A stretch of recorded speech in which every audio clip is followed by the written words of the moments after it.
Hello my dear students, this is Dinesh Sharma in physics की बात। आप सब कैसे हैं?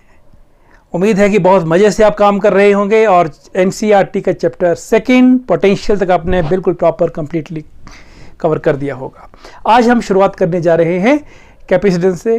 Capacitance is a very important topic, बड़ा मज़ेदार टॉपिक है, एक डिवाइन टॉपिक है जिसको पढ़ने का मज़ा आता है ना। फिजिक्स में आपका इंटरेस्ट बनता है जब आप कैपेसिटेंस के ऊपर समझ बनाते हैं और कैपेसिटेंस पे क्वेश्चन करते हैं। और ये वैसे भी आपको काफ़ी डेली लाइफ में भी यूज़फुल है, आपके कॉम्पिटिटिव में काफ़ी यूज़फुल है। तो इसको ढंग से समझने के लिए हम शुरुआत करते हैं कैपेसिटर वर्ड से। What is a capacitor?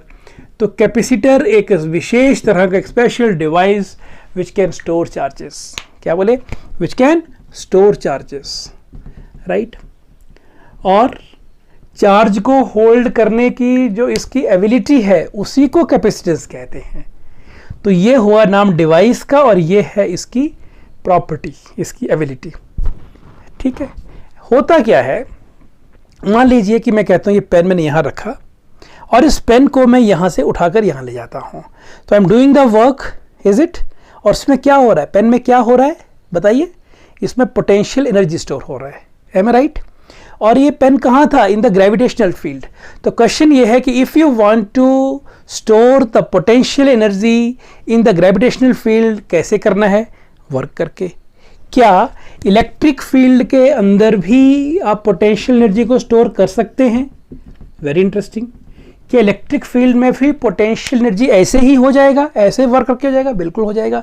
तो वर्क करने के लिए एक स्पेशल तरह का डिवाइस डिज़ाइन करना पड़ेगा। The device is called capacitor. तो कैपेसिटर एक ऐसा डिवाइस है, क्या बोले, जिसमें we can store the potential energy using which we can store the potential energy in the electric field. Capacitor आपने कभी देखा? बिल्कुल जरूर देखा होगा। ये तो प्रश्न पूछना ही गलत प्रश्न अपने आप में हो गया, क्योंकि सभी ने गारंटी है आपने कैपेसिटर देखा। आप देखिए, कभी जब मौसम ख़राब होता है तो क्लाउड्स होते हैं ना, और क्लाउड्स होते हैं तो क्या होता है? लाइटनिंग होता है। What is lightning? Lightning basically discharging. तो डिस्चार्जिंग कब होगा? पहले चार्ज को स्टोर करेंगे, आप काफ़ी सारा पानी इकट्ठा कर लो, एकदम से फेंक दो, राइट। पहले स्टोरेज करेंगे देन डिस्चार्जिंग करेंगे। तो ये भी एक नेचुरल कैपेसिटर, सबसे बड़ा कैपेसिटर नेचर में, जिसके बहुत ही भयानक रिजल्ट आते हैं बहुत बार, लेकिन most fascinating capacitor, most fascinating happening around you is a lightning. तो ये एक ये प्लेट और एक ये प्लेट, तो ये दो प्लेट के बीच में कुछ हो रहा है। हम आज इसी कहानी को जरा जोड़ने की कोशिश करेंगे। और ऐसे ही कैपेसिटर आप कहाँ देखते हैं? तो ऐसे ही कैपेसिटर देखते हैं आप टीवी ट्यूनर सर्किट होते हैं वहाँ पे, राइट, जिसमें टीवी को ट्यून करते हैं। फिर आप कैमरा में जब फ्लैश यूज़ करते हैं तो वहाँ भी पहले क्या करते हैं? चार्जेस को स्टोर करेंगे, फिर एकदम उसको डिस्चार्ज कर देंगे। यूपीएस होता है। बहुत ऐसे एग्जांपल्स हैं हमारे आसपास जहाँ पे चार्जेस को स्टोर करना है और फिर उनको धीरे धीरे डिस्चार्ज करवाना है। So this is the capacitor. Capacitor दिखता कैसा है? देखिए, मान लीजिए मैं कहूँ कि मेरे पास दो ऐसी प्लेट्स होती, तो पेपर की प्लेट्स हैं, they should be metallic plates. मान लीजिए मेटल है ये, तो दो प्लेट्स को ऐसे पास में रखेंगे जब, तो ये कैपेसिटर बेसिक सा उसका डिज़ाइन बन जाता है। तो what is a capacitor? Capacitor is a set of two closely held conductors. अब दो क्लोजली हेल्ड कंडक्टर यदि इस शेप के हैं तो एक बात हुई। अब ज्योमेट्री चेंज कर दीजिए, क्या तब भी कैपेसिटर रहेंगे? बिल्कुल रहेंगे। मान लीजिए मैं फुटबॉल की शेप का कंडक्टर ढूंढूं कहीं एक, है ना, मेटालिक फुटबॉल जिसका शेल ही हो, सिर्फ थोड़ा सा और बड़े रेडियस का फुटबॉल को ऐसे रखूं पास में, तो क्या देख रहे हैं? ये भी एक कंडक्टर का सेट बन गया। This is also one capacitor. Two conductors are held close to each other. और एक ऐसा ही बड़ा कॉमन जो होता है ऐसा डिवाइस, वो सिलिंड्रिकल शेप में होता है। तो सिलेंडर के अंदर cylinder, is it? This is also one capacitor. तो इसका नाम होता है पैरेलल प्लेट कैपेसिटर। तो हमारे 12th क्लास के सिलेबस में हम 3 तरह के कैपेसिटर पढ़ेंगे। Parallel plate capacitor, right, cap चलेगा, बाकी खुद लिख लेंगे capacitor. Okay, this is called spherical capacitor, spherical capacitor, and this is called cylindrical capacitor. ये 3 तरह के कैपेसिटर हम पढ़ेंगे। देखो, सिलिंड्रिकल तो कैसा हो सकता है? ये एक सिलेंडर शेप का कोई एक कंडक्टर, एक और कंडक्टर, तो ये इसके अंदर, and they should not touch each other, है ना, दे शुड नॉट टच। तो ऐसे अंदर फ्लोट करवा दें इसको, कोई सपोर्ट दे दें इंसुलेटिंग मटेरियल की बगल में, तब तो बहुत ही बढ़िया बात है। ऐसे ही करेंगे बाद में शायद। तो ये क्या हो गया, this is our cylindrical capacitor. तो ये तो कहानी हुई हमारी कैपेसिटर की, और वो कितनी तरह की ज्योमेट्री ले सकते हैं। अब बात करते हैं कैपेसिटर ने काम कैसे करना है, how the capacitor works. How the capacitor work, तो कैपेसिटर वर्क कैसे करता है सुनिएगा ध्यान से। सिंपल सी कहानी ले रहे हैं अभी, बाकी तो बाद में कैसे वर्क करते देखेंगे बाद में। मान लीजिए ये हमारे पास एक प्लेट कैपेसिटर की और ये दूसरी प्लेट, इन्हें कंडक्टर वर्ड कहूँ तो ज़्यादा अच्छा रहेगा, क्योंकि that is applicable for all the types. तो इसको हम कंडक्टर कहते हैं। ये एक कंडक्टर और ये दूसरा कंडक्टर। करना क्या है आपने, पहले उन कंडक्टर को आप रखेंगे बिल्कुल पास में रखेंगे, फिर इस कंडक्टर के ऊपर पॉजिटिव चार्ज देंगे और इसके ऊपर उतना ही नेगेटिव चार्ज देंगे। तो आप बोलेंगे हमने कैपेसिटर को चार्ज करना शुरू कर दिया। तो इस तरह आप कैपेसिटर को चार्ज कर देंगे। जब कैपेसिटर को चार्ज कर देंगे तो आपके कैपेसिटर ने चार्ज स्टोर कर लिए हैं, उनको कहीं यूज़ कर लीजिए, इस कैपेसिटर को कहीं लगा दीजिए। That means our purpose is solved. तो पहली बात क्या बोली कि you must give plus Q charge on one plate. This plate is called the positive plate. तो एक कन्वेंशन हो गया कि जो लेफ्ट साइड की प्लेट है इसे हम बोल देंगे नॉर्मली पॉजिटिव प्लेट, और उतना ही चार्ज यहां आ जाए तो this is called the negative plate. Is it? तो these are two plates, positive plate है, नेगेटिव प्लेट। इसके ऊपर प्लस क्यू, उसके ऊपर माइनस क्यू। ओके, इसके ऊपर मान लीजिए पोटेंशियल V प्लस है, इसके ऊपर मानो पोटेंशियल V माइनस है। Every point on this is V plus. तो मैं आपसे एक प्रश्न पूछता हूं कि क्या ये प्लेट एक इक्विपोटेंशियल सरफेस है कि नहीं? Yes, this plate is an equipotential surface and this plate is another equipotential surface. और इन दोनों के बीच में पोटेंशियल डिफरेंस भी है। यानी मान लो I take 2 points here and here, तो क्या इनके बीच भी पोटेंशियल डिफरेंस है? बिल्कुल जीरो। क्यों? क्योंकि इक्विपोटेंशियल सरफेस। क्या इन 2 पॉइंट के बीच में पोटेंशियल डिफरेंस है? बिल्कुल नहीं, क्योंकि ये भी क्या है, पोटेंशियल डिफरेंस सेम है इनका। लेकिन क्या इस पॉइंट और इस पॉइंट के बीच में डिफरेंस है? बिल्कुल है। क्यों? इसका कुछ और पोटेंशियल है, इसका कुछ और पोटेंशियल है, तो देयर इज पोटेंशियल डिफरेंस। तो ये V प्लस और ये V माइनस। तो अब आपसे कोई पूछे कि what is the charge on this capacitor, तो हमें क्या कहना चाहिए? व्हेन वी से a capacitor has 9 microcoulomb charge, what does it mean? ये इस चार्ज की बात की जाती है, ये charge. That mean charge on the capacitor मतलब हुआ चार्ज ऑन पॉजिटिव प्लेट। तो ये अंडरस्टूड है कि जब आप चार्ज ऑफ द कैपेसिटर की बात कर रहे हैं तो आप इस चार्ज की बात कर रहे हैं, इसकी बात नहीं कर रहे हैं। ये चार्ज उतने ही माइनस के साथ वहाँ है, लेकिन बात इसकी हो रही है। तो charge mean charge which is present on positive plate. And when you say what is potential on this capacitor, तो potential कितना होता है जी? तो potential is potential difference between the plates. यहाँ नहीं कहना कि इसका potential, no, इन दोनों के बीच में potential difference कितना है? तो potential difference between the plates। ये तो होगी हमारी जनरल सी बात कि Q का मतलब and V का मतलब क्या होता है। तो किसी कैपेसिटर की रेटिंग करने के लिए 2 चीज़ चाहिए होती है, what is charge and what is potential. तो चार्ज कौन सा? पॉजिटिव प्लेट का। पोटेंशियल कौन सा? इन दोनों के बीच का पोटेंशियल डिफरेंस। अब करते हैं कि कैपेसिटर को चार्ज करना कैसे है, how a capacitor is charged. So next is how the capacitor is charge. Charging of a capacitor. Charging का मतलब हुआ कि कैपेसिटर के ऊपर ये पॉजिटिव और ये नेगेटिव चार्ज कैसे देने हैं। एक प्लेट ये और एक प्लेट ये, इस प्लेट को पॉजिटिव करना है, इसको नेगेटिव करना है। कैसे किया जाए? कैसे कर सकते हैं? बैटरी से लिंक करके इन दोनों को कनेक्ट कर दो बैटरी के साथ, दोनों प्लेट्स को। तो बैटरी तो सभी ने देखी है, दिस इज बैटरी का पॉजिटिव, बैटरी का नेगेटिव, और ये हमने इसको जोड़ दिया। कंट्रोल के लिए यहाँ पर एक स्विच भी रख दीजिए, तो ये स्विच जब ऑन करेंगे तो सर्किट चल पड़ेगा। अभी ये ऑफ रखिए इसको। Is it? तो ये बैटरी है। जरा बैटरी के बारे में 2-4 बातें कर ली जाएं तो ज़्यादा ठीक रहेगा। बैटरी क्या होती है? दिस इज सिंपल बैटरी, और ये हमारा सर्किट जो है ऑलमोस्ट ये इस तरह से जुड़ा हुआ है। हमने देखेंगे आप, ये बैटरी है। इस बैटरी के पॉजिटिव रेड वाला और ब्लैक नेगेटिव है। इन टर्मिनल्स को हम वर्ड यूज करें टर्मिनल। इनको अटैच किया है कहाँ पर? कैपेसिटर की प्लेट्स के साथ। तो जिस टर्मिनल को हमने पॉजिटिव वाले टर्मिनल को जिस प्लेट से अटैच किया वो हो गया पॉजिटिव प्लेट, और नेगेटिव को जहाँ अटैच किया वो हो गया नेगेटिव प्लेट। Is it? तो मैं बात कर रहा था कि हमारी बैटरी की, तो दिस इज अवर बैटरी। तो ये बैटरी का एक टर्मिनल, ये दूसरा terminal, this is a positive, this is the negative terminal battery. Is it? तो हम ये कह रहे हैं कि बैटरी की विशेषताएं क्या हैं कि बैटरी हैज़ टू टर्मिनल्स, जिसको हम सिंबल इनका ऐसे देंगे, this is symbolic representation of battery. Capacitor जैसा ही है थोड़ा सा, लेकिन ये पॉजिटिव को थोड़ा सा लंबा रखेंगे लाइन को, इसको छोटा रखेंगे। Is it? एंड इन दोनों टर्मिनल्स के बीच में there is a potential difference. जैसे हमारी जो बैटरी है इसका EMF, I am using the word EMF, next chapter आएगा तो उसमें डिटेल में बात की जाएगी। EMF is 9 volt, that mean इन दोनों टर्मिनल्स के बीच में 9 वोल्ट का पोटेंशियल डिफरेंस मेंटेन हो जाता है। Is it clear? और ये DC वोल्टेज है, ध्यान रहे बात। ओके, दूसरी बात, जो बैटरी होती है इसकी पॉजिटिव वाली टर्मिनल थोड़ा सा लंबा शो करते हैं एंड नेगेटिव थोड़ा सा छोटा शो करते हैं। तीसरी बात, बैटरी के ऊपर जो टोटल चार्ज होता है वो 0 होता है। ये बहुत एक इंटरेस्टिंग बात है चार्ज कंजर्वेशन का, और इसको हम यहाँ पे यूज़ करेंगे। करें स्टार्ट।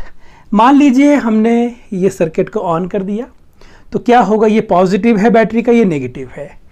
तो ये प्लेट पहले कैसी थी? This plate was neutral, this was अनचार्ज plate.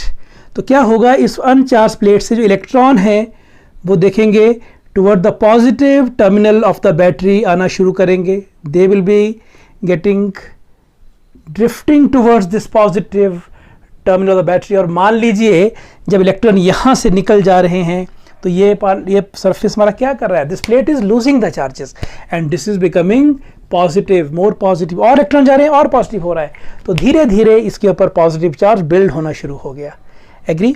और मान लीजिए कि जब यहाँ पर इलेक्ट्रॉन पहुँच रहा है तो क्या हो रहा है, उतना ही एक इलेक्ट्रॉन इसको यहाँ से रिलीज करना पड़ेगा। क्यों? हमने पहले कहा बैटरी पे नेट चार्ज 0, जैसे ही एक इलेक्ट्रॉन बैटरी पे पहुंचा तो बैटरी को एक इलेक्ट्रॉन देना पड़ गया। 50 पहुंचे, 50 देने पड़ गए, और धीरे धीरे क्या हुआ, धीरे धीरे ये इलेक्ट्रॉन्स यहाँ से इधर स्टोर होना शुरू हो जाएंगे और ये वाला प्लेट नेगेटिव चार्ज ले लेगा। And what will happen, slowly slowly, पहले दोनों न्यूट्रल थे, दोनों अनचार्ज थे, 0 चार्ज, और धीरे धीरे उनका चार्ज बढ़ना शुरू हो गया। ये प्लस Q, ये माइनस Q हो गया, और फाइनली जब इस टर्मिनल का जो पोटेंशियल होगा इसके बराबर हो जाएगा, क्योंकि जब चार्ज बढ़ेगा तो पोटेंशियल भी बढ़ेगा, और यहाँ चार्ज जब बराबर हो जाएगा तो ये ड्रिफ्टिंग खत्म हो जाएगा, ये इलेक्ट्रॉन का फ्लो खत्म हो जाएगा, and that time the charging of the capacitor will stop, और हम बोलेंगे कि हमारा कैपेसिटर फुली चार्ज हो गया। Is it? तो how the capacitor is charge using the battery, क्या मैकेनिज्म है आपने देख लिया। अब जरा हम बात करते हैं कि जब ये कैपेसिटर आपने चार्ज कर दिया तो what is the charge on this capacitor, ये बात आप बता पाएंगे अब, what is charge on the capacitor? तो charge on the capacitor is charge on the positive plate. Is it? This is Q। And what is potential of this capacitor? तो potential of capacitor कितना हुआ, यदि यहाँ potential V plus है, यहाँ V minus है, तो this is potential difference, V plus और V माइनस का डिफरेंस, ये हो गया पोटेंशियल डिफरेंस। ठीक, तो ये तो हो गए पैरामीटर्स दो, कौन कौन से, चार्ज और पोटेंशियल कितने कितने हैं इस कैपेसिटर के, ये बात। आगे चलते हैं, तो चार्जिंग कैसे हो गया कैपेसिटर का, इस बात को पूरा करने के बाद अब हम बात करते हैं कि कैपेसिटर को फैब्रिकेट कैसे करते हैं, how the capacitor is fabricated, बनाना कैसे है कैपेसिटर। तो देखिए यहाँ तो हमने क्या बोला कि 2 मेटल का प्लेट लीजिए, 2 मेटल के स्फेयर लीजिए, सिलेंडर लीजिए, उनको पास में रख दीजिए, कैपेसिटर बन जाएगा। लेकिन असल में ये कहानी थोड़ी सी इतनी आसान नहीं होती। ऐसा होता है कि इतना मुश्किल होता है कि इसको यदि आप ऐसा रखेंगे तो दोनों के बीच में फोर्स रहता है। हम आगे इसका रिलेशन निकालेंगे, दोनों के बीच में कितना फोर्स होगा, और आपस में चिपक जाएंगे ये तो। इसलिए इसके बीच में हमें एक स्पेशल तरह का मटेरियल, जिसको जैसे मैंने पेपर लिया अभी ये, तो ये इसको बोलेंगे डाई इलेक्ट्रिक मटेरियल, पढ़ा ना आपने पहले, ऐसे रखते हैं। तो बेसिकली क्या होता है कि दिस इज डायरेक्ट्रिक, इधर से कैपेसिटर का एक प्लेट या दूसरा प्लेट और कस दिया, तो this is our capacitor now. तो कैपेसिटर के बीच में डायरेक्ट्रिक होने का फायदा क्या है कि ये कैपेसिटर को सपोर्ट भी दे देता है। ये चलो ये बातें बाद में भी होती रहेंगी। तो this is how the capacitor is fabricated. आगे चलते हैं। अब किसी कैपेसिटर में Q का और V का, हमने पढ़ा ना Q और V, इनके बीच में कोई रिलेशन है कि नहीं। मान लीजिए this is our one plate. अब मैंने कैसा बना दिया, मैंने अब इसको सर्कल बना दिया। दैट मीन है कौन सा, ये थोड़ा दूर कर दिया, वैसे नज़दीक रखना है लेकिन डेमोन्स्ट्रेशन पर्पस में दूर कर रहा हूँ। ये भी पैरेलल प्लेट ही है, यानी प्लेट जो होंगी वो पैरेलल होंगी, चाहे वो रेक्टेंगुलर प्लेट हैं, स्क्वायर प्लेट्स हैं, किसी इरेगुलर प्लेट हैं, सर्कुलर प्लेट्स हैं। These are parallel plate set, this is called parallel plate capacitor. इसके बीच का डिस्टेंस मान लेते हैं d है और किसी एक प्लेट का जो एरिया है वो उसको a मान लीजिए आप, राइट। और मान लेते हैं कि यहाँ चार्ज प्लस q है, यहाँ चार्ज माइनस q है, potential v plus and potential v minus. एक काम करते हैं, आप मुझे बताइएगा कि यदि यहाँ पर चार्ज यदि q है, सारे पे चार्ज है ना, charge mean charge is spread through out the surface of this plate, तो क्या यहाँ पर इलेक्ट्रिक फील्ड होगी कि नहीं होगी? क्या पॉजिटिव चार्ज से नेगेटिव तरफ इलेक्ट्रिक फील्ड होगी कि नहीं होगी? बिल्कुल होगी। तो क्या कैपेसिटर की प्लेट्स के बीच वाले रीजन में इलेक्ट्रिक फील्ड है कि नहीं? बिल्कुल है। अच्छा, चार्ज बढ़ाएंगे, जब इसकी चार्जिंग चल रही है मान लीजिए, तो चार्ज के बढ़ने से क्या इलेक्ट्रिक फील्ड का स्ट्रेंथ बढ़ेगा? सोचिए भाई, चार्ज बढ़ा तो इलेक्ट्रिक फील्ड को बढ़ना है। रिकॉल करें रिलेशन क्या था, E इज इक्वल टू कितना होता था, 1/4πε0 Q/r²। याद आ गया? जितना चार्ज ज़्यादा होगा उतना इलेक्ट्रिक फील्ड भी ज़्यादा होगा। This is simple relation for electric field. Okay, इसका मतलब हुआ कि जितना चार्ज यहाँ बिल्डअप होता जाएगा इलेक्ट्रिक फील्ड बढ़ता जाएगा। तो चार्ज के बढ़ने से पोटेंशियल को क्या होगा जरा वो देखें। पोटेंशियल होता क्या था?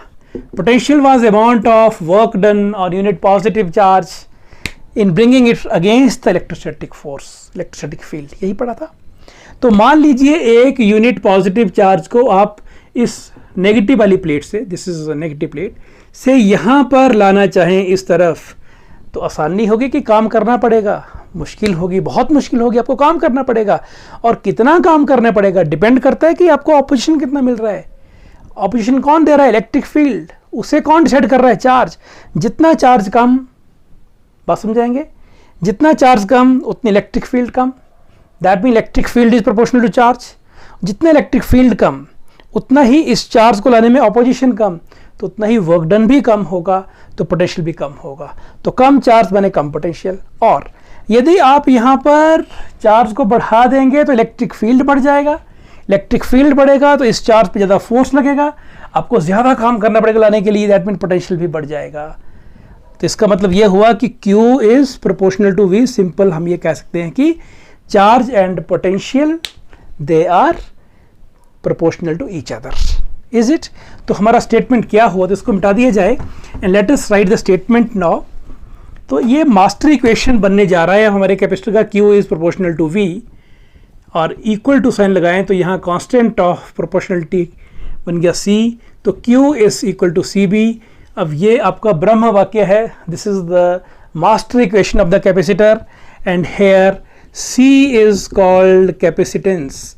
जो चैप्टर का नाम है ना कैपेसिटेंस, ये है जी वो capacitance, charge holding capacity. It is defined as charge holding capacity of one capacitor.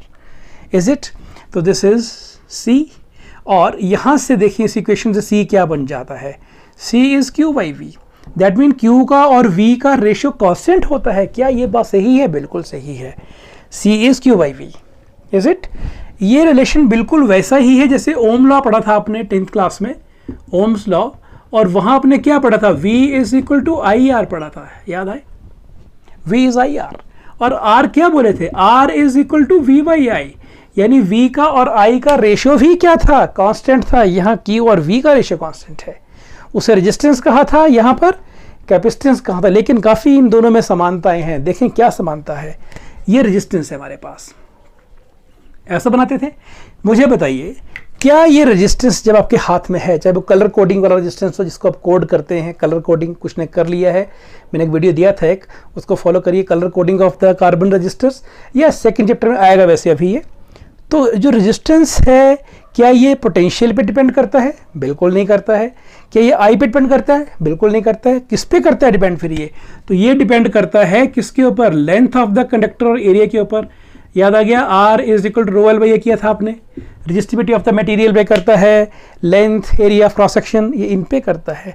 इन पे नहीं करता बल्कि इन पे करता है, शेप पे करता है, साइज पे करता है। सेम ऐसी कहानी यहाँ पर है कि क्या ये आपको बताने के लिए, याद करने के लिए, इसका कोई है नहीं रोल यहाँ पर, ये सिर्फ एक कंपैरिजन के लिए था। क्या कैपेसिटेंस भी ऐसा ही होता है? यस। कैपेसिटेंस चार्ज के ऊपर डिपेंड बिल्कुल नहीं करता। कैपेसिटेंस वोल्टेज के ऊपर भी डिपेंड बिल्कुल नहीं करता। तो कैपेसिटेंस किसके ऊपर डिपेंड करता है? तो capacitance depends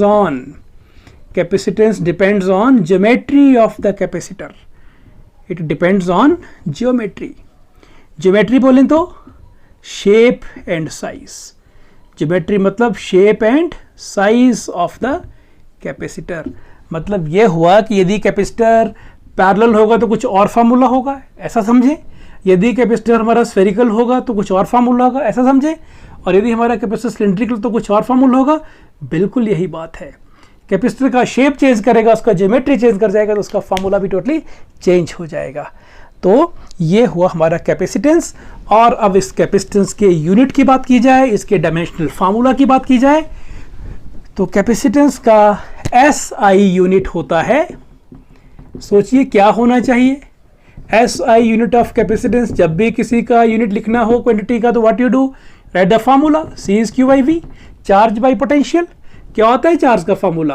this is coulomb, small c से लिखिएगा। पोटेंशियल का this is volt, coulomb per volt, C पर V, कूलम पर वोल्ट। और इसको एक सिंगल नाम दिया गया माइकल फैराडे के नाम पे, फैरेड, FARAD, जिसका सिंबल है कैपिटल F। पूरा नाम स्मॉल लेटर से लिखेंगे, वैसे कैपिटल F हो गया। काफ़ी बड़ा यूनिट, इतना बड़ा यूनिट है। हम आगे क्वेश्चन लेंगे न्यूमेरिकल, उसके थ्रू देखेंगे जब पैरेलल प्लेट कैपेसिटर कर चुके होंगे उसके बाद देखते हैं। This is very big unit of capacitance. 1 farad capacitance माने ह्यूज कैपेसिटेंस। तो फिर इसके प्रैक्टिकल यूनिट्स कौन कौन से हो सकते हैं? छोटे होंगे ऑब्वियसली वो। तो practical units of capacitance farad नहीं है, वो छोटे छोटे हैं। कौन कौन हो सकते हैं? What is micro farad? Micro माने 10 power -6 farad, you know it well. Nano farad, बोलिए कितना होगा? 10 power -9 farad. This is picofarad, 10 power -12 farad. So these are the practical units of this capacitance. And what can you say about the dimensional formula?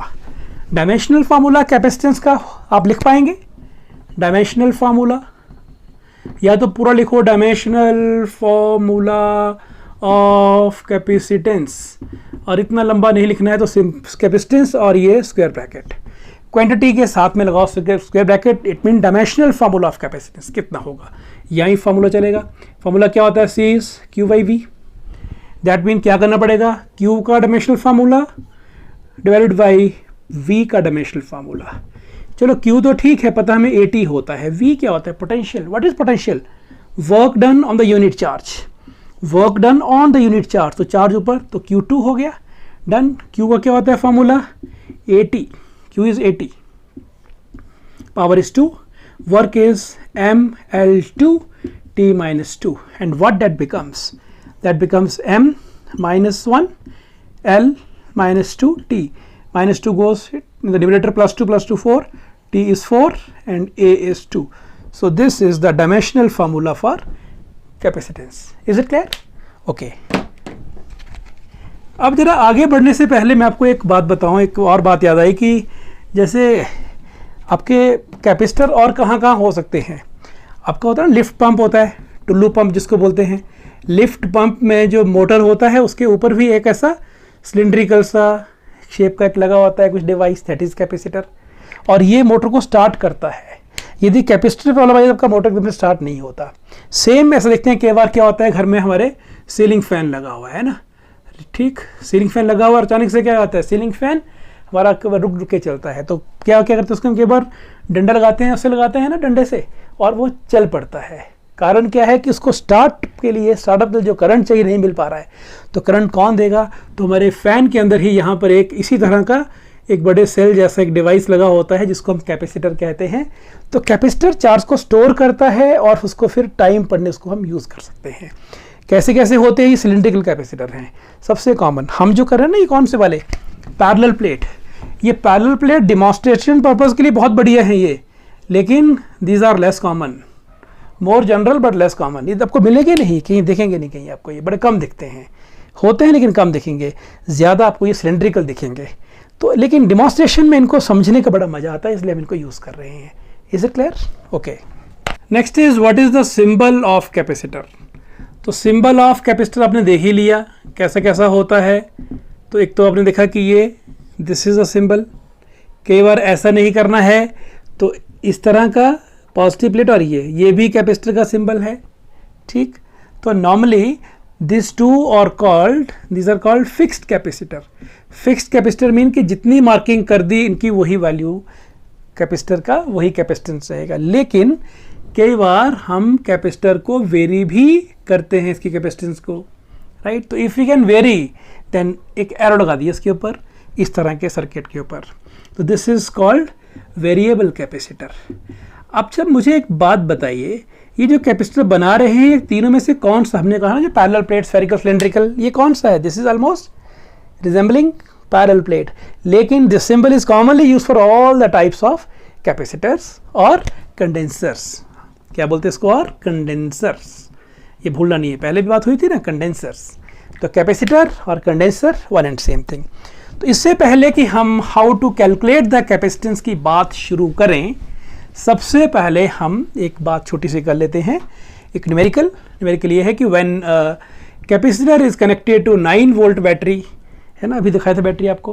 तो when a capacitor connected to 9 volt battery, it can receive a charge of 45 microcoulomb. What is its capacitance? Can you find? क्या दिया है? V is 9V। मतलब क्या हुआ इसका? Potential of the capacitor 9 volt. What does it mean? Capacitor की plate के, देखिए सिंपल काम नहीं करना है, बात को समझ के बात करना है। पोटेंशियल 9 वोल्ट मतलब इन दोनों प्लेट के बीच का जो पोटेंशियल डिफरेंस है वो 9 वोल्ट है। Potential of the capacitor mean potential difference between the plates, and it can store a charge of 45 microcoulomb. समझ आइए कि यहाँ पर प्लस 45 माइक्रोकूलम है तो यहाँ पर माइनस 45 माइक्रोकूलम है when it is connected to battery. Battery 9 volt का है तो कितना कैपेसिटेंस हुआ? We know C is equal to Q by V, you know it well, C is Q by V। ये तो आपको फार्मूला कभी भूलना ही नहीं है, क्योंकि यही फार्मूला मेन फॉर रहेगा हमारा फार्मूला सभी कैलकुलेशंस में। जब भी कैपेसिटेंस निकालना तो Q और V चाहिए, दो चीज़। What is Q here? This is 45 microcoulomb. What is V? This is 9 volt. This is 9 5s are right, and this is micro. Coulomb per volt क्या होता था? अभी कहा था फैरेड, तो हमारा कैपेसिटेंस आ गया 5 माइक्रोफैरेड। Is it? तो अब चलते हैं कैपेसिटर के प्रैक्टिकल एस्पेक्ट के ऊपर, calculation of the capacitance of a capacitor. Calculation of capacitance किसी भी कैपेसिटर के लिए एक लिए सीखेंगे, बाद में कुछ कॉम्बिनेशंस करेंगे। तो कैपेसिटेंस कैसे निकालनी है अब हम शुरू कर रहे हैं। मान लीजिए हमारे पास एक कैपेसिटर है जिसका charge is Q and potential is V, and we want to find its capacitance.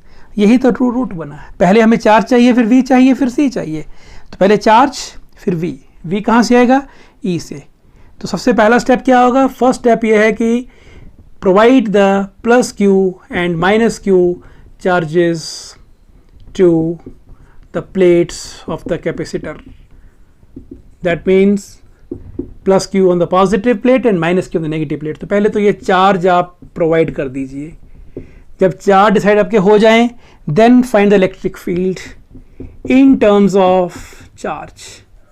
Electric field in terms of charge, you know it well. What's the formula? ये कैसे आना है आपने? यूजिंग गॉस थ्योरम का लेना है आपने।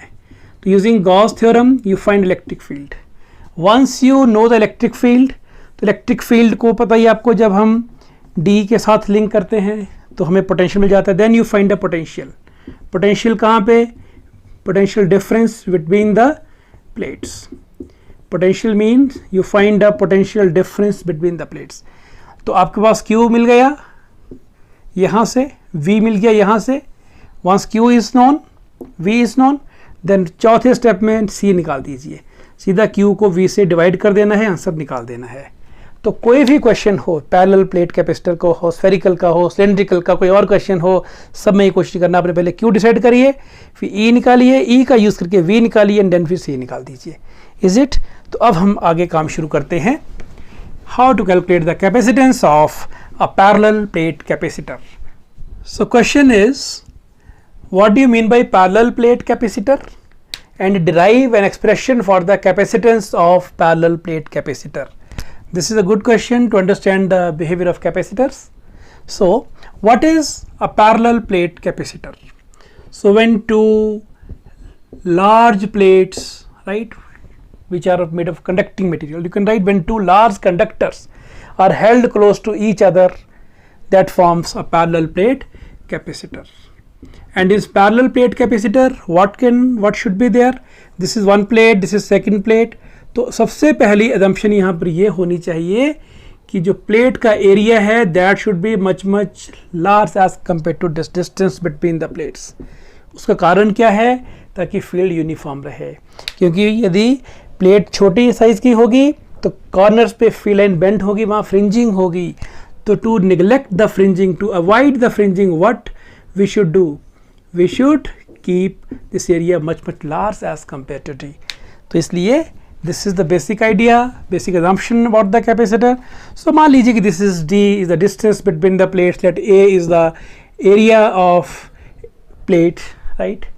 And let positive charge is given on this plate. This is say C plate, this is D plate, and the negative charge is here.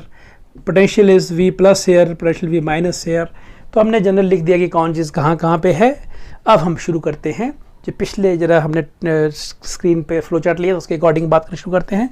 According to Gauss theorem, what is charge? Charge क्या होता है, याद है कुछ? Gauss theorem क्या थी? तो you can start here. इस क्वेश्चन को करने के काफ़ी तरीके हो सकते हैं। I am taking one from Gauss theorem. From Gauss theorem we can say that flux is equal to Q by epsilon naught. Is it? What is flux? Flux is E vector dot dA vector is equal to Q by epsilon naught, right? And here E mean direction of electric field, and this is area vector. दोनों का direction क्या देख रहे हैं, बिल्कुल same है कि नहीं? दोनों डायरेक्शन सेम होगा तो that will come out to be EA is equal to Q by epsilon naught. तो Q is epsilon naught E into A. Equation number 1. We have found what is charge. Is it? So from Gauss theorem, this is to find charge. सबसे पहला step हमारा complete हो गया, हमने charge को find कर लिया। So once we have found the charge, now let us find the potential. क्यों? हमने अभी कहा था पिछले स्क्रीन पे कि C कैसे आता है, Q और V का रेशियो। चलो यहाँ Q स्मॉल Q है, Q और V का रेशियो, Q तो निकल चुका, V निकालिए। V कहाँ से आएगा? क्या इलेक्ट्रिक फील्ड का रिलेशन याद है पोटेंशियल के साथ? Electric field is negative potential gradient. तो dV कितना हो गया? Minus EDR, right? तो V कितना हुआ यहाँ से? V is equal to minus charge, positive charges है, उसको यहाँ से यहाँ लेके आना है आपने इस तरफ, अगेंस्ट द इलेक्ट्रोस्टैटिक फोर्स। तो जो वर्क होगा वही तो पोटेंशियल है, work done on the unit charge. तो कहाँ से ला रहे हैं? नेगेटिव प्लेट से। कहाँ को ला रहे हैं? पॉजिटिव प्लेट को। Is it? And this is E vector dot ds vector. Displacement को ऐसे लिख रहे हैं, ए नहीं लिखा, ए एरिया का है, यहाँ हमने एस को लिखा डिस्प्लेसमेंट। ओके, अब एक काम करते हैं, जरा लिमिट ठीक कर लीजिए, जरा इसको एडजस्ट कर लीजिए, प्लस नीचे माइनस ऊपर तो हट गया minus, and this is E vector dot ds vector. अच्छा क्या बन गया?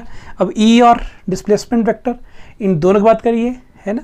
तो ये क्या होंगे? इनका डायरेक्शन भी, इसको हम मिटा देते हैं। So that becomes this is 0 to D। आप कहाँ से, आप यहाँ से ले आ रहे हैं, क्योंकि आपका इंटीग्रल क्या बता रहा है? This is showing the direction of this integration, positive to negative है अभी, पॉजिटिव टू नेगेटिव, राइट? तो ये क्या हो गया? E। तो E तो बाहर ले आइए आप, क्योंकि E तो कांस्टेंट है, पहले के लिए आपने एरिया काफ़ी बड़ा रखा है आपने, अंदर ds रह गया, तो this is ds and this is equal to E और ओनली s रह गया, this is 0 to D and D minus 0, you know it well, D minus 0, this is ED। तो हमारा पोटेंशियल आ गया V is equal to ED। दोनों निकल चुके हैं, तो is it possible to find C now? Yes, we can find. What is C? C is Q by V. What is Q? Epsilon naught EA divided by this is ED. E gets cancelled and C is equal to epsilon naught A by D, right? And here you can give a special note here कि हमने यहाँ पे capacitor की plate के बीच में air माना है, बीच में हमने कोई डाइलेक्ट्रिक नहीं माना. तो as air is there between the plates of the capacitor, तो C को हम C नॉट लिखते हैं पहचान के लिए. जब भी C नॉट लिखा होगा दैट मीन यहाँ पर एयर है, तो इसको हम C नॉट लिखेंगे. C nought mean air is there between the plates. तो C nought is equal to epsilon nought A by D, is it. और ये C क्या है, तो आप देख रहे हैं C किस किस पे डिपेंड कर रहा है. जो बातें पहले की थी कि कैपेसिटेंस होता है वो किस पे करता है डिपेंड, A पे और D पे करता है, डायमेंशंस पे करता है. तो यहाँ से वो सारी बातें क्लियर हो रही हैं, इज इट. अच्छा, एक बात यहाँ से और देखें, क्या आप यहाँ पर कोई नया सेट ऑफ यूनिट देख रहे हैं आप, units of for epsilon not. One more set from here, another unit for epsilon naught. Can you see what is C naught is equal to epsilon naught A by D. So what is epsilon naught? This epsilon naught is C naught D by A. What is C? Capacitance. S I unit is, तो अब लिख सकते हैं कि therefore units of epsilon naught is equal to, कभी आपको इसका dimensional formula का पता करना, you can find it here also. So what are the units of epsilon naught? Capacitance farad, distance meter divided by area meter square. Cancel, this is farad by meter. So that means epsilon naught का unit क्या हुआ, तो new unit of this can be written as farad per meter. Is it? Farad per meter. So this is one idea that how we can write the units of epsilon naught in terms of this new formula. तो अभी इस formula को बिल्कुल दिमाग में बिठा लीजिए. C naught is equal to epsilon naught A divided by D. This is the formula for parallel plate capacitors capacitance, is it, where A is the area of the plate and D is the distance between the plates. आपसे प्रश्न पूछा जाता है, मान लीजिए मैं कहता हूँ कि कैपेसिटर है और इसका कैपेसिटेंस अब मैं कहता हूँ 5 माइक्रोफैरेड है. नाउ यू कैन अंडरस्टैंड कि what does it mean. 5 microfarad है, कैपेसिटेंस फिक्स्ड है इसका, ध्यान रहे बात, ये वेरी नहीं होगा.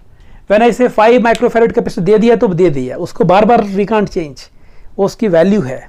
ओके, अब हम एक काम करते हैं, if we increase the distance, double the distance, keeping the charge same, what will happen to potential? बताएंगे क्या क्वेश्चन बोला. if the distance is doubled keeping the charge same, what will happen to potential? सोचिएगा potential को क्या होगा और इसका answer comment box में लिखिएगा. इसी तरह से capacitance of parallel plate capacitor को निकालने का एक और तरीका हो सकता है using the surface charge density. मान लीजिए तरीके बहुत हैं, आपको कॉन्सेप्ट क्लियर हो तो आप जो मर्जी लगे formula. This is the parallel plate capacitor, right, and let plus Q and minus Q charges are given to it. Is it clear? So what is surface charge density? If A is the area of cross section, D is the distance, वो लिख दीजिए, शुरू में लिखते हैं आप जो. What is surface charge density? Charge on unit area. Is it? Surface charge density is charge on the unit area. इससे हमने इक्वेशन 1 लिख लिया. नाउ सेकेंड स्टेप क्या था? Find electric field. Electric field कितना होता है? याद करिए हमने 2 प्लेट्स रखी थी, यहाँ पे कितना फील्ड, यहाँ पे कितना फील्ड, यहाँ पे कितना फील्ड. यहाँ पे it was sigma by 2 epsilon not, sigma by 2 epsilon not, और यहाँ कितना था? This was sigma bye epsilon not. Is it? तो इस रीजन में होता है सिग्मा बाय एप्सिलॉन नॉट. तो कैपेसिटर की दोनों प्लेट्स के बीच में फील्ड कितना होता है ये भी मन में बिठा लीजिए. This is sigma bye epsilon naught is the electric field here which is from positive to negative. Is it? sigma by epsilon naught. तो कितना हो गया देख लीजिए, सिग्मा का वैल्यू इस इक्वेशन से, this is q by a होता है, दिस इज epsilon naught, ये हमारा e आ गया. तो इसको लिख लीजिए आप इक्वेशन नंबर 2. e के बाद v निकालना है. v तो जैसे पिछले में किया वैसे ही कर लीजिए, कोई दिक्कत नहीं है उसमें. क्या कि पॉजिटिव से पहले आप लाओ चार्ज को, कहाँ से? नेगेटिव से पॉजिटिव को, नेगेटिव से पॉजिटिव को, this will be equal to E vector dot E S vector with minus sign, क्योंकि electric field is negative potential gradient. ये साइन चेंज करने हो लिमिट को ऊपर नीचे तो साइन हट जाएगा ना, तो साइन को आपने हटा दिया तो यहाँ पर प्लस और यहाँ माइनस हो गया। And this is E vector dot D S vector. And finally देखा था हमने ये लिमिट क्या लगाई हमने, दिस इज 0 टू डी, हम कहाँ से ले आ रहे हैं, प्लस टू माइनस, इंटीग्रेशन का पाथ क्या बन रहा है, plus two minus, that mean ये 0 टू डी, ये डिस्टेंस 0 था, ये d था, and this was E D S. और e यहाँ पर लिखना है आपने यूनिफॉर्म है, रीजन दीजिए e यूनिफॉर्म क्यों है, e is uniform, why e is uniform, because area is much more than d, तो फ्रिंजिंग नहीं होता इसलिए e यूनिफॉर्म है। तो ये बन गया हमारा e इंटू डी, तो v हो गया E D.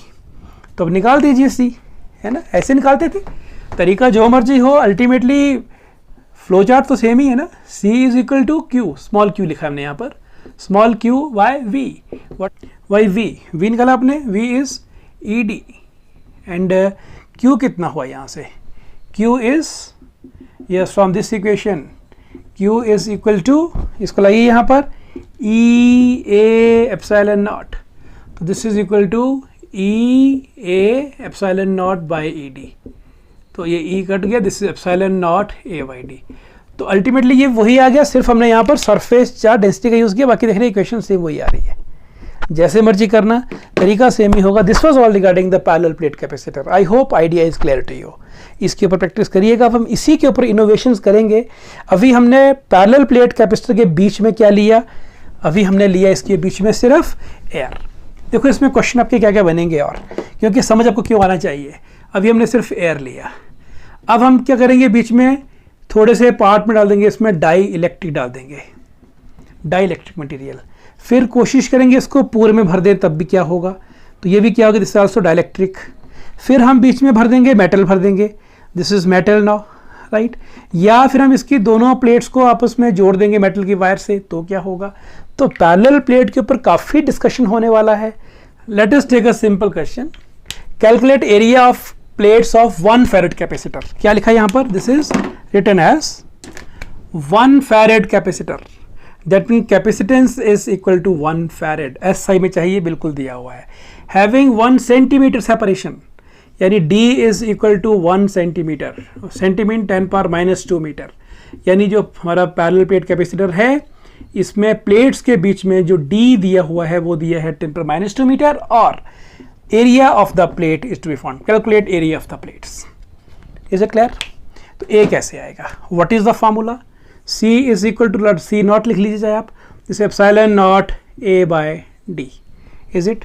So what is a, therefore a is equal to, this is c nought d divided by epsilon nought. तो वैल्यू पुट करेंगे तो यहाँ से हमारा आंसर आ जाएगा, कोई मुश्किल तो नहीं लग रहा है यहाँ पर। तो what is a, no c nought mean capacitance कितना है, 1 farad, 1 farad into d, d is 10 power -2 metre, अभी लिखा epsilon nought, this is 8.854 10 power -12, और दिस इज, इसका वैल्यू हमने ऑलरेडी किया था 1.12 इंटू 10 रेज पावर 11 ऑलरेडी हुआ है।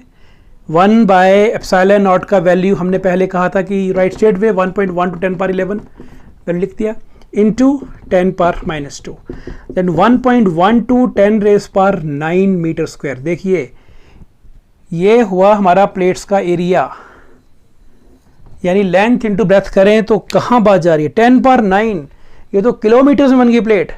यानी 1 फैरेड का कैपेसिटेंस लेने के लिए हम क्या बोल रहे हैं, हमें जो प्लेट का एरिया है that should be in kilometres. तो इतना बड़ा प्लेट तो फिजिबल ही नहीं है, तो यू कैन वेल इमेजिन कि हाउ लार्ज इज 1 फैरेड। इसीलिए हमने कहा था कि प्रैक्टिकल यूनिट कैपेसिटेंस के micro farad, pico farad, nano farad होते हैं, ठीक है ना बात। ये 1 farad is a large unit of capacitance. Now see this simple question, which of the following can be the unit for capacitance. Capacitance क्या होता है हमें पता है, Q is equal to, sorry this C is equal to Q by V, और यहाँ हमें किस में दिया है, कूलॉम में है, न्यूटन में और मीटर, दैट मीन यहीं कुछ पुट करना पड़ेगा। तो Q and what is V, work done on unit charge, is it, this is Q square by W, done. So what is Q? Q is Coulomb square, and work. What is work? Force into displacement, Newton meter. That means Coulomb square per Newton per meter. So this is option number C. C is right. So simple है भी, है ना, सीधा हमें formula पता हो तो हम पता इसका कर सकते हैं. So based on the parallel plate capacitor, one more question is there. Calculate capacitance of a parallel plate capacitor. C निकालना है. फॉर्मूला पता कितना होता है आपको? Epsilon nought A by D.